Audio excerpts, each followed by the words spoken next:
फरीदाबाद के स्कूल जो मेरी विधानसभा के अंदर आते हैं उनको किस तरीके से अपग्रेड किया जाए, किस तरीके से उनमें जो जो कमियां हैं उन्हें दूर किया जाए, और पीएम श्री और बुनियाद और सीएम श्री स्कूल्स जो माननीय मुख्यमंत्री नायब सैनी जी ने अभी घोषणा की है कि पीएम श्री की तर्ज पर हम सीएम श्री स्कूल बनाएंगे, उसको हम किस तरीके से कौन कौन से स्कूल उसमें आ सकते हैं, क्योंकि फरीदाबाद कॉन्स्टिट्यूंसी एक छोटी कॉन्स्टिट्यूंसी है लेकिन स्ट्रेंथ बहुत ज़्यादा है स्कूलों की।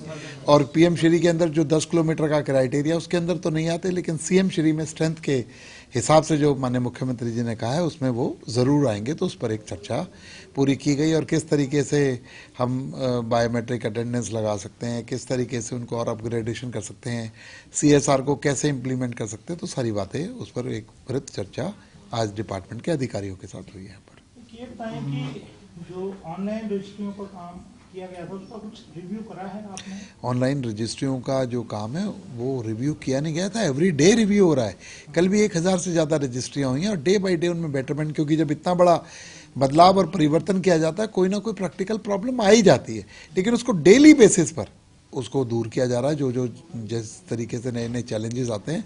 और एक बहुत बड़ा ईज़ कहा कि कल जैसे मैंने बताया कि कल 1000 से ज़्यादा रजिस्ट्रियाँ हुई हैं और आने वाले दिनों में आप देखेंगे जो 5 दिन का समय हमने लिया है रजिस्ट्री के लिए आकर बायोमेट्रिक्स कराने का, उसको भी हम 24 घंटे 48 घंटे करने का काम करेंगे।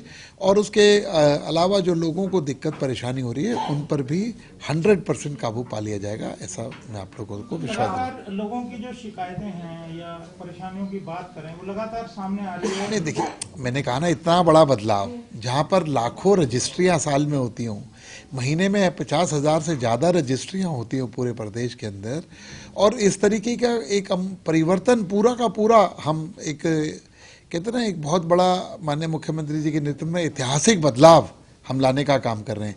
तो थोड़ी बहुत दिक्कत आती है लेकिन डेज की प्रॉब्लम है, कहीं कोई दिक्कत नहीं है और उसे सब पे मैंने कहा ना day by day every day उन दिक्कतों को दूर किया जा रहा है।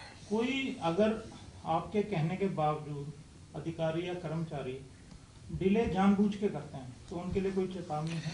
नहीं, मेरे कहने के बावजूद नहीं, जो नियमावली जो सिस्टम है उसमें नियम कायदे कानून के बावजूद भी पूरा होने के बावजूद भी कोई जानकर डिले करता है, लोगों को परेशान करता है, तो वो तो कहने की बात ही नहीं है। हर डिपार्टमेंट के अंदर उनको एक किस तरीके से उनको पनिश किया जा सकता है, किस तरीके से पेनल्टी लगाई जा सकती है, किस तरीके से इस काम के लिए उन्हें रोका जा सकता है, सारे नियम कायदे कानून है, वो तो हर डिपार्टमेंट के अंदर है, कोई बात ही नहीं है। एक आपके सर स्कूल कितने आपकी विधानसभा में और आपने जैसे अडॉप्ट भी कर रखे हैं, मैंने क्या खाका है, मतलब 26 स्कूल मेरी विधानसभा के अंदर हैं, जिसके अंदर 16 प्राइमरी स्कूल हैं और 8 हायर सेकेंडरी और मिडिल स्कूल हैं। उन सभी को हमने अडॉप्शन का काम किया है। उन स्कूलों को हर तरीके से, चाहे सीएम श्री का क्राइटेरिया है या एक बेटर स्कूल किस तरीके से बनाया जाए, वो इंफ्रास्ट्रक्चर के माध्यम से वो उसमें छोटी मोटी कमियां जो हैं उनको दूर करने का काम हो, लैब को बढ़िया किया जाए, बुक्स की क्वांटिटी पूरी हो, मॉडर्न लैब्स हों, कंप्यूटर लैब्स भी उसके अंदर हों और मैक्सिमम स्मार्ट क्लासरूम हर क्लास के अंदर हो। इस तरीके का हम लोगों ने एक क्राइटेरिया बनाया है, उस पर चलेंगे। उसके अलावा आगे और बहुत सारी चीज़ें हैं कि उनकी स्ट्रेंथ को कैसे बढ़ाया जाए, स्टूडेंट्स को ज़्यादा से ज़्यादा उसके एनकेचमेंट एरिया के लोगों को कैसे स्कूल तक पहुंचाया जाए, सब पर काम करने का। कोई सर और सीएम श्री और पीएम श्री में भी कोई फर्क है या सेम उसी आधार पर ये जो है? देखिए, पीएम श्री और सीएम श्री एक क्राइटेरिया है जो देश की सरकार ने और प्रदेश की सरकार ने स्कूलों को बेटर करने के लिए किया गया है, तो उनसे देखकर और उसके अलावा प्रैक्टिकल जो ज़रूरतें वहाँ पर हैं और हम उसे बेटर कर सकते हैं तो उस पर काम हम लोग कर रहे हैं। अच्छा, ये अम्बाला का एयरपोर्ट कब से? जो अम्बाला का एयरपोर्ट है, सारे अभी ऑफिसर्स की नियुक्ति वहाँ पर हो गई है, सारे काम वहाँ पर हो गए हैं। अब जैसे ही उसकी एनओसी मिलेगी या आगे कोई प्रोग्राम आएगा तो उसका इनॉग्रेशन किया। सर, इस एयरपोर्ट से जो उड़ानें चल रही थी सर, उनकी क्या पोजीशन है सर, क्या रिस्पांस ठीक मिल रहा है या? देखिए, हाँ ठीक रिस्पांस मिल रहा है, जैसे वहाँ की सिचुएशन के अकॉर्डिंग, और रेगुलर वहाँ से और फ्लाइटें बढ़ाने का भी आगे योजना है, तो जल्दी उन फ्लाइटों पर भी काम करेंगे। कोई सर लेटेस्ट कोई नई फ्लाइट? नहीं, अभी लेटेस्ट नहीं हुई लेकिन जल्दी होंगी। एक ये बिहार इलेक्शन भी हो गया, कांग्रेस ने बड़ा शोर मचाया था सर को लेके की, और हरियाणा में भी वो कवायद शुरू होने वाली है, कांग्रेस लगातार इसका विरोध कर रही है, आपका क्या कहना है? कांग्रेस तो कभी पॉलिटिकल इवेंट बना देती है, वोट चोरी की बात करती है, कभी सर की बात करती है, कभी किसी और चीज़ की बात करती है, क्योंकि उनके पास मुद्दा नहीं है। मैंने पहले भी आप लोगों के माध्यम से कहा, कांग्रेस को आत्म मंथन की ज़रूरत है।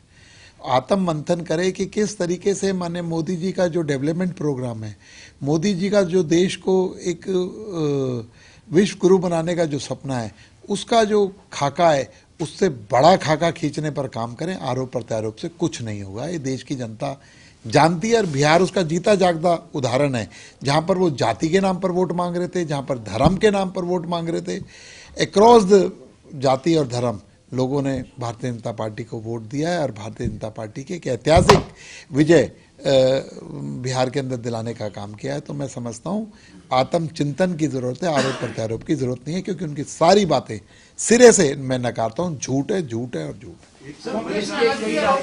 एसआईआर को लेकर सर विरोध सामने आ रहा है, कई जगह पे जो मैंने कहा ना, कह रहे हैं कि ये हैक्टिक प्रोसेस है, ये नहीं, ये कोई बात नहीं है। जो भी इस तरीके का बात है, मुझे नहीं पता किसने किस लिए सुसाइड किया है और किसको क्या रूप दिया जा रहा है, ये तो सब जांच का विषय है। लेकिन कांग्रेस ने आज भी आरोप लगाया कि कोई इंडिया जस्टिस की रिपोर्ट के हवाले से कहा है कि भाजपा ओबीसी और एससी जो समाज है उसके साथ बड़ा भेदभाव कर रही है, कि उन्होंने प्रेस नोट जारी किया। गुप्ता जी, कांग्रेस की किन किन बातों पे विश्वास करोगे? लोकसभा के अंदर इन्होंने कहा था कि माननीय मोदी जी हमारे जो देश का संविधान है उसे बदलने का काम करेंगे, दलितों की जो रिजर्वेशन है उसे ख़त्म करेंगे। ऐसा ऐसा झूठ जब लोग बोल सकते हैं और अपने इन्होंने, लेकिन ये देश है, झूठ की आंडी और काट की आंडी बार बार नहीं चढ़ती। ये कितना झूठ बोल रहे हैं, कुछ नहीं होने जाना। जो माननीय मोदी जी हैं, उन्होंने संविधान को सुरक्षित करने का काम किया, उसकी सुरक्षा करने के साथ साथ संविधान के तहत देश को चलाने का काम किया, ना कि संविधान बदलने का। एक ये बड़ा के करीब रिटायर्ड जजेस हैं और पूर्व अधिकारी, उन्होंने राहुल गांधी के खिलाफ पत्र लिखा है। उन्होंने कहा ये इलेक्शन कमीशन जो है उसकी छवि खराब करने की कोशिश राहुल गांधी। मेरे संज्ञान में ऐसी कोई बात नहीं आई है, कोई आएगी सर पिछले दिनों फरीदाबाद में बैठक हुई थी सर, आप भी मौजूद थे। पंजाब की तरफ से एक बार फिर एसवाईएल का पानी ना देने की बात कही गई सर पंजाब के मुद्दे। देखिए, वहाँ पर बहुत सारी बातों पर चर्चा हुई, तकरीबन 27 पॉइंटों पर देशव्यापी चर्चा हुई। नॉर्थ काउंसिल की मीटिंग थी और माननीय अमित शाह जी ने सभी पर संज्ञान लिया और सभी लोगों से इस पर डिटेल में जो बात थी, जो मैटर पर सोल्यूशन हो गया, उनका वहाँ निपटान किया गया। और बाकी जो रह गए डिस्कशन के मुद्दे थे, उन्होंने 1 to 1 बैठकर उस पर सोल्यूशन करने का वहाँ लोगों को भरोसा दिया। हरियाणा के लिए कुछ विशेष उस बैठक में हुआ? बहुत सारी बातें जो विशेष थी, हरियाणा की जो डिमांड्स थी, उन सब पर काम हुआ। और हरियाणा की जो एसवाईएल की बात हो या यूनिवर्सिटी, पंजाब की यूनिवर्सिटी के अंदर हमारे स्टूडेंट की बात हो, सभी पर माननीय अमित शाह जी ने, गृह मंत्री जी ने कहा कि एक बार बैठकर 1 to 1 बातें। सर 25 नवंबर को प्रधानमंत्री मोदी आ रहे हैं कुरुक्षेत्र में, तो क्या कुछ सौगातें हरियाणा को मिलने वाली हैं 25 तारीख? देखिए वो तो उन्हीं के पिटारे में क्या क्या सौगातें देंगे, लेकिन एक बहुत बड़ा इनॉग्रेशन का कार्यक्रम होगा जिसमें सैकड़ों करोड़ रुपए के प्रोजेक्टों को इनॉग्रेट करेंगे। उसके अलावा जो 350 साल पर्व जो गुरु तेग बहादुर जी के शहीदी दिवस का चल रहा है, पूरे प्रदेश से 4 जगह से यात्राएं निकली हैं, उन यात्राओं का समापन 24 तारीख की शाम तक कुरुक्षेत्र में होगा। और 25 तारीख को माननीय मोदी जी ये कार्यक्रम में शामिल होंगे और देश की जनता को संबोधित करेंगे। ये जो अल्फला यूनिवर्सिटी का मैटर वो है वहाँ से, और ये दिल्ली में विस्फोट भी हुआ है, तो ये जांच जो चल रही है, क्योंकि आपका इलाका है वो, आप संतुष्ट हैं जांच सही दिशा में चल रही है? और दूसरा पैमाइश भी हुई है उसकी। बड़ी दुखद घटना है कि मेडिकल यूनिवर्सिटी के अंदर ऐसा काम हुआ। जिन डॉक्टर्स को लोग भगवान मानते हैं, उन पर भी उनके कहते हैं ना, आवरण को भी गंदा करने का काम कुछ लोगों ने किया।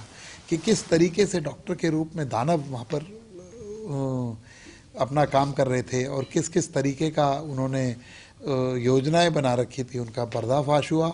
और हर व्यक्ति जो इसमें लिप्त था उसको छोड़ा नहीं जाएगा। हरफला यूनिवर्सिटी की जो मान्यता है वो भी ख़त्म कर दी गई है। उसकी लैंड, बिल्डिंग, जो भी चीज़ें, सबकी पैमाइश, उसमें डायरेक्टर्स थे, जो उसके ट्रस्टीज़ थे, सब पर जो कार्रवाई है नियम कायदे कानून के तहत जिन जिनका उन्होंने उल्लंघन किया है वो किया जाएगा। और ऐसी घटनाएं प्रदेश में ना हो, देश में ना हो, इसके लिए प्रधानमंत्री जी, माननीय गृह मंत्री जी और हमारे मुख्यमंत्री नायब सैनी जी, सभी लोग सजग हैं, चिंतित हैं और उस पर एक बहुत बड़ा काम चल रहा है।